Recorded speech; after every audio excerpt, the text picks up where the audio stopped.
এবার যে খবরের দিকে নজর রাখবো, সংশোধিত পরিবহন আইনের বিরুদ্ধে প্রতিবাদ, আর তার প্রতিবাদে শহর জুড়ে ট্রাক চালকরা তারা অবস্থান বিক্ষোভে নেমেছেন। বিভিন্ন জায়গায় টায়ার জ্বালিয়ে বিক্ষোভ করছেন তারা। পাশাপাশি জেলাতেও একই ছবি। একাধিক দাবি রয়েছে তাদের, তবে সেই দাবি পূরণ না হলে পরবর্তীতে তারা আরো আন্দোলন জোরদার করবেন, এমনটাই জানিয়েছেন তারা। শহর জুড়ে ট্রাক চালকদের পথ অবরোধ। তিনটি ছবি আপনাদের সামনে তুলে ধরছি। একদিকে কলকাতার ছবি, গার্ডেন ব্রিজের ছবি আপনাদের সামনে তুলে ধরছি, রাস্তায় রীতিমতো আগুন জ্বলছে। অন্যদিকে মালদার ছবি আপনাদের সামনে তুলে ধরছি, বারাসাতের ছবি তুলে ধরছি। জেলাতেও কিন্তু কার্যত অগ্নিগর্ভ পরিস্থিতি। শহর জুড়ে ট্রাক চালকদের পথ অবরোধ, রাস্তায় টায়ার জ্বালিয়ে অবরোধ। আইন প্রত্যাহার না করা হলে আগামী দিনে বৃহত্তর আন্দোলনের হুঁশিয়ারি দিয়েছেন তারা। তিনটি জায়গার ছবি আপনাদের সামনে তুলে ধরছি। একদিকে গার্ডেন ব্রিজ, মালদা, অন্যদিকে বারাসাতের ছবি তুলে ধরছি। সড়ক দুর্ঘটনায় মৃত্যুতে 10 বছরের জেল চালকদের, আর সঙ্গে চালকদের 5 লক্ষ টাকা জরিমানা। আর সেই দাবিতে কিন্তু, সেই প্রতিবাদে কিন্তু রীতিমতো বিক্ষোভ করছেন তারা। একাধিক দাবি রয়েছে তাদের। এই সমস্ত বিষয় প্রত্যাহার না করা হলে আগামীতে বৃহত্তর আন্দোলনের হুঁশিয়ারি দিয়েছেন ট্রাক চালকরা।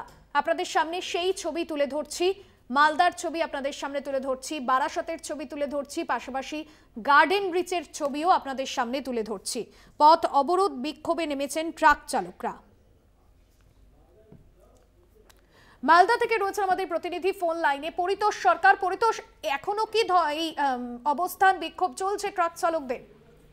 না, আসলে তোমাকে জানিয়ে রাখি, ইতিমধ্যেই সেই অবরোধ বিক্ষোভ উঠেছে।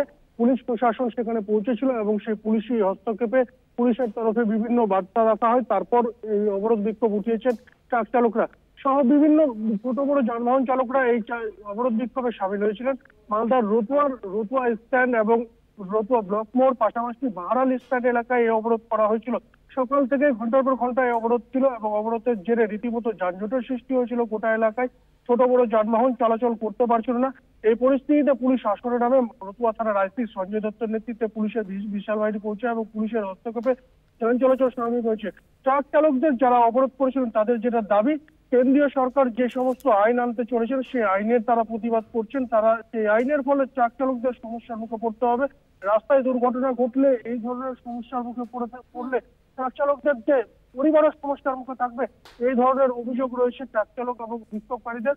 গোটা ঘটনায় তারা অবরোধ বিক্ষোভ করে যেমন তারা প্রতিবাদ জানাচ্ছেন, তার পাশাপাশি বেশ কিছু দাবি দেওয়া রয়েছে তাদের। সেই দাবি দেওয়া যাতে পূরণ করা হোক কেন্দ্রীয় সরকারের মাধ্যমে, সেই দাবি রয়েছে। ভাস্করদী, ধন্যবাদ পরিতোষ।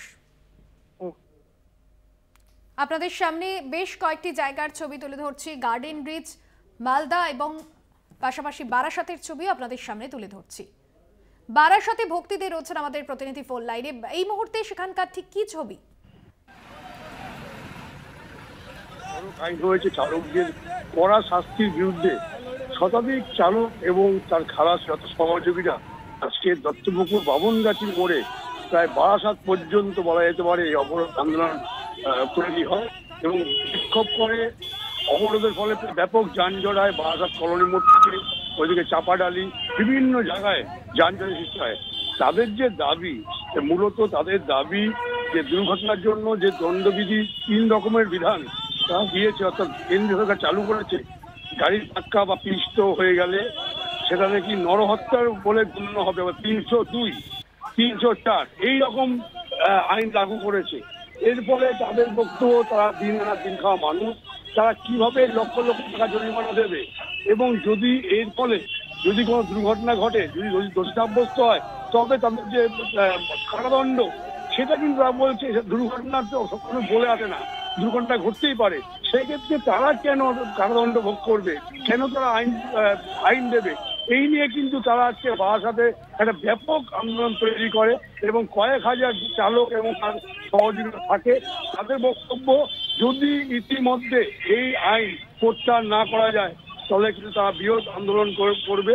এবং তোমায় বলে রাখি, তারা কিন্তু আজকে প্রধানমন্ত্রী নরেন্দ্র মোদী এবং অমিত শাহের কুসুমূর্তি লেখা তারা দাহ করে এবং তারা জানিয়েছে এই আন্দোলন তাদের শুরু হয়েছে, যতক্ষণ না প্রত্যাহার করবে আন্দোলন চলবে।